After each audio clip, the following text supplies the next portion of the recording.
চোখ খোলো, সামনে বড় বিপদ আসতে চলেছে, সেটা যে তোমাকেই সামলাতে হবে।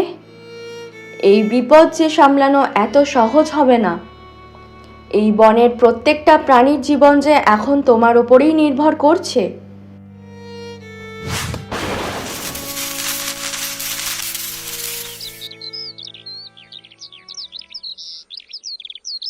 দাদা যাবি? কোথায় যাবি এই ভোর দুপুর বেলাতে? মা বলেছে ঘরে একটুও কাঠ নেই, কিছু কাঠ জোগাড় করে নিয়ে যেতে। তাই ভাবছি সামনে জঙ্গল থেকে কিছু কাঠ নিয়ে আসবো দাদা। চল, আমিও সাহায্য করি। একা একা জোগাড় করতে অনেক সমস্যা হবে তোর। হ্যাঁ ঠিক আছে, চল দাদা।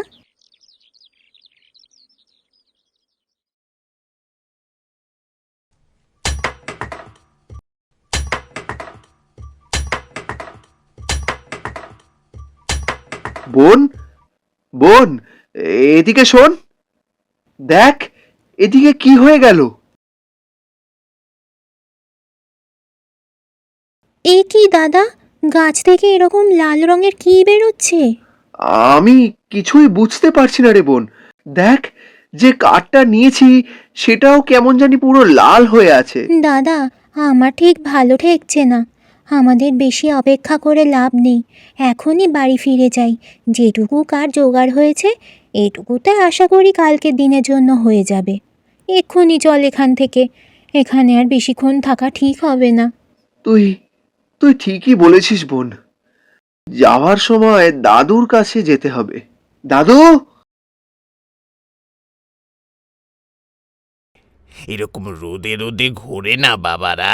বাড়িতে কাঠ ফুরিয়ে গেছিল দাদু, কাঠ না আনলে খাবো কি করে, তাই জন্যই গিয়েছিলাম। আচ্ছা, বুঝলাম। তাহলে বাড়ি না গিয়ে তোরা এখানে কি করছিস? দাদু, তোমায় একটা জিনিস দেখাতে নিয়ে এলাম। তুমি তো অনেক কিছু জানো। দেখো না, এটা জানো কিনা? কি? বল বল, কি জানার কথা বলছিস তোরা? এই দেখো, এটা দাদু। এ কি সর্বনাশ করেছিস তোরা? এটা কোথা থেকে পেলি? তোরা কাঠ কুড়োতে কোথায় গেছিলিস? বিমল, তাহলে কি সবই সত্যি? কে বিমল? দাদু, কার কথা বলছো তুমি? তুমি এত ভয় পাচ্ছ কেন দাদু? বিমল, আমাদের রক্ষক এই রজতপুর গ্রামের এক এবং অন্তিম রক্ষক, যার ছায়াতেই আজও আমরা নিরাপদ থাকি। বাচ্চাদেরকে সব কথা বলা গল্প করা বন্ধ করো দাদু। মন ভেঙে কী লাভ বলো তো? বিমলের গল্প যে শুধুই গল্প সেটা আমরা কেউ জানি না। যদি এই গল্প সত্যি হতো তাহলে এত বছর কেন দেখতে পেলাম না? ওই জঙ্গল এখন আমার, তাই তোমাদের রক্ষকও আমি আর তোমাদের ভক্ষকও। চাইলেই কি সব কিছু হয় রে? এত কম বয়সে এত মানুষের ক্ষতি করেছিস তুই। এত ক্ষতি করে তোর মন ভরেনি? তারপর ওই জঙ্গলের দিকে তো নজর পড়েছে। নজর সরিয়ে নে, না হলে অনেক বড় বিপদে পড়বি তুই। আমাদের রক্ষক কোনো দিন তোর মতো একজন খারাপ মানুষকে সফল হতে দেবে না। দেখা যাবে কে কাকে হারায়, দেখে নেবে তোমরা সবাই। শুধু জঙ্গলটার নামটুকু লিখে নিতে দাও, তারপর এই জঙ্গল কেটে কিভাবে কারখানা বানিয়ে দিই সেটাও নিজের চোখে দেখে নেবে। সামান্য একটা জঙ্গলের জন্য তোমরা বোকা হচ্ছ কেন? কারখানা তৈরি হলে তো তোমাদের সুবিধে। কি গো দাদু, ভুল কিছু বললাম? তোর চিন্তা ভাবনা যদি আমাদের মতো সাধারণ মানুষদের সাহায্যের জন্য হতো তাহলে তুই অবশ্য ঠিকই ছিলিস, কিন্তু তোর চিন্তা ভাবনা তো সেটা নয়।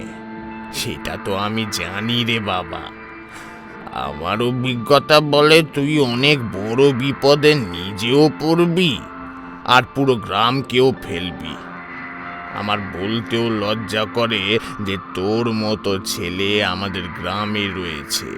সময় এলে যেমন এখন লজ্জা করছো তখন গর্ব করবে দাদু। নাও নাও, তুমি বাচ্চাদের না হয় ঠাকুমার ঝুলির গল্প শোনাও। আমি যাই। জঙ্গলের নামটা আবার লিখে নিতে হবে নিজের নামে, না হলে কারখানাটা বানাতে দেরি হবে। ওই জঙ্গল শুধু আমার। জঙ্গলটা তোর হয়ে যাবে নাকি চাইলেই? ছোটবেলা থেকে আমার ইচ্ছা আমি ওই জঙ্গল গাছ কেটে কারখানা বানাবো, আর যতক্ষণ না আমার ইচ্ছে পূরণ হবে আমি এই গ্রামে ওই জঙ্গলের উপর থেকে নিজের নজর সরাবো না। ভালোই ভালোই ছেড়ে দে আরিয়ান, আমার আর আমার স্বপ্নের মাঝে তুই আসবি না। স্বপ্নের মাঝে তো তুই আছিস। ওই জঙ্গলের প্রতি আমার নজর আছে। ওই জঙ্গল একমাত্র যদি কারো হয় তাহলে সেটা হবে এই আরিয়ানের, আর কারো নয়, তোরও নয়। কিসের অপেক্ষা করছো সবাই? ধরো ওকে। আরে আমাকে কেন ধরছো? ওকে ধরো। আমি কখনো কাঁচা খেলি না আরিয়ান, তোর বলার অনেক আগেই তোর লোক আমার হয়ে কাজ করছে। যদি ভালো চাস আজকে আর কোনো ঝামেলা করিস না, আমার জঙ্গল আমাকে নিয়ে যেতে দে, না হলে জঙ্গলের কোথায় তুই হারিয়ে যাবি নিজেও জানিস না। যেটা করছিস একদম ঠিক করছিস না, অনেক বড় ভুল করছিস তুই। এখন তুই যতই চিৎকার কর কেউ শুনবে না। এই জঙ্গলের আইনি কাগজপত্রে আমি সই করব। এবার ছেড়ে দাও তোমরা ওকে, আমার কাজ হয়ে গেছে। চলো এবার জঙ্গল কাটতে হবে। আমার স্বপ্ন খুব তাড়াতাড়ি পূরণ হতে চলেছে।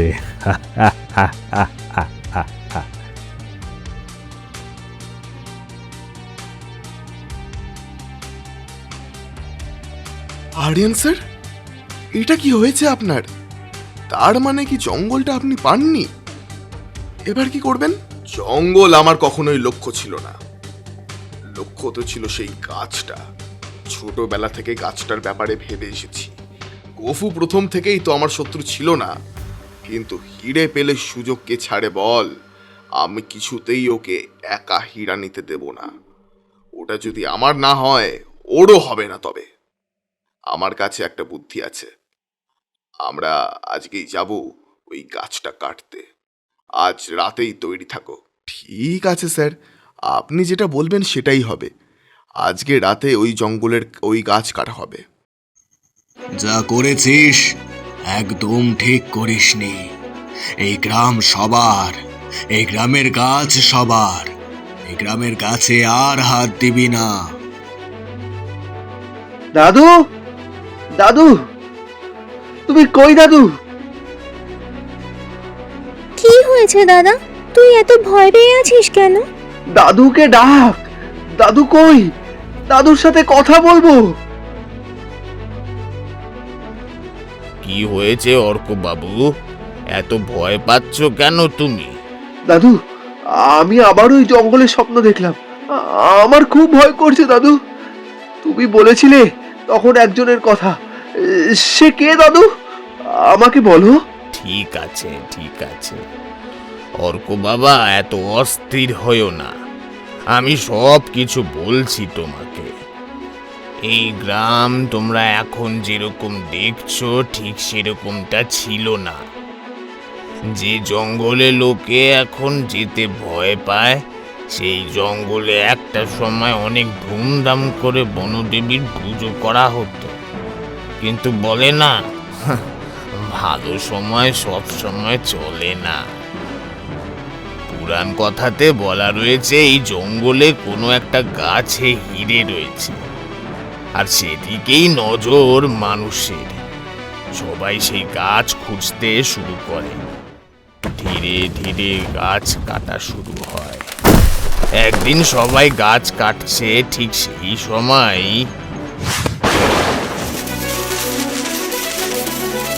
গাছ প্রকৃতির দান। বনদেবীর এই পবিত্র স্থানকে, ঈশ্বরের এই দানকে তোমরা এইভাবে শুধুমাত্র নিজেদের লোভের বশে শেষ করে দিতে চাইছো? তোমরা কি আদৌ মানুষ? যে দেবীর পুজোয় তোমরা বছরের পর বছর করে আসছো, আজ সেই দেবীর পবিত্রতায় তোমরা হাত দিচ্ছ। যেই হাতে তোমরা এত বড় অন্যায় করেছো, সেই হাত আর তোমাদের থাকবে না।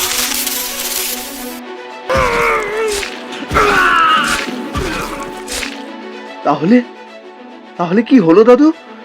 সত্যি কি তাদের হাত কেটে গেল? হ্যাঁ, তাদের হাত তো কেটে গেল, কিন্তু তাদের সাথে সাথে তাদের স্মৃতিও চলে গেছিল। যদি স্মৃতি চলে গিয়ে থাকে দাদু, তাহলে এই ঘটনাটা জানলে কেমন করে? সেই দিন ওখানে যারা ছিল তাদের স্মৃতি কিছুই ছিল না, কিন্তু ঘটনাচক্রে ওখানে একটা বাচ্চা ছেলে ছিল যে সবটাই দেখেছিল।